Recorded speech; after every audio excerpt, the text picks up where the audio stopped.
Channel, Marie Jose Andijo. We are happy to support you, dear children of the earth, in these very disturbing times that you are beginning to experience and will continue to experience. In your country of France, numerous demonstrations are beginning to appear, and will continue to do so. Why will this continue for some time yet? Because, quite simply, it's not just a question of wage or other demands, but more particularly, behind it all, there's the growing wish of a people who are expressly asking their rulers for recognition and respect. As you have been able to see since the effects of the pandemic, your rulers, and more precisely the world government, are stepping up their manipulations of the peoples of Europe and elsewhere, in order to keep you in a position of dependence and reduced freedom. The peoples of Europe are feeling this more and more, and understand that there's only one way to demonstrate it, and that's to show it, but to show it without violence. That's what we recommend, no violence. The less violence there is, the more weight it will have on your rulers. They are used to scuffles in the streets during demonstrations, and if there are any, they know very well that it will stop at some point. The rioters, as you call them, are also manipulated by the governments, have no doubt about that.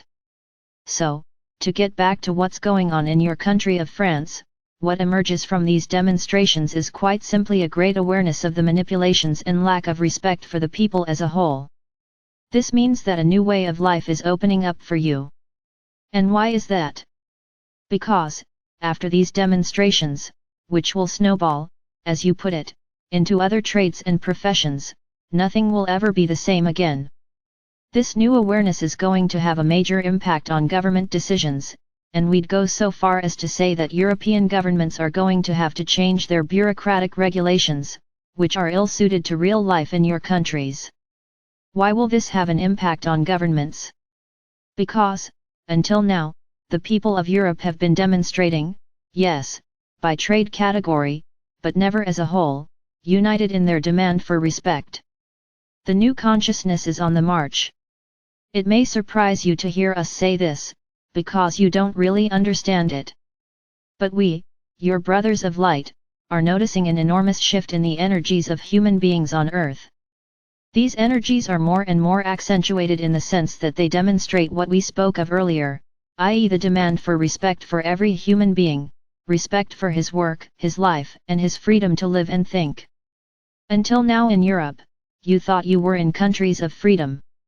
But, since the pandemic, you've realized your mistake, your big mistake since time immemorial. So you're reacting. Something has taken root in you, in your mind, in your heart, that's making you say stop to all this manipulation. You're beginning to understand that you are free beings, free to think, to choose, to share, to respect, etc. Children of planet Earth, as we've just said, the new consciousness is on the move. We're here to support you with our love and light, but we repeat, we won't do things for you. It's up to you to understand that the change you want to see on your planet and in your humanity needs to take place within yourself, by yourself, calmly and, above all, without violence. Dear brothers and sisters of planet Earth, trust in your new consciousness, trust in the guidance of your divine beings deep within you. Your souls wish that, at last, the human beings to whom they give life will achieve peace and serenity in their lives. We accompany you with great love.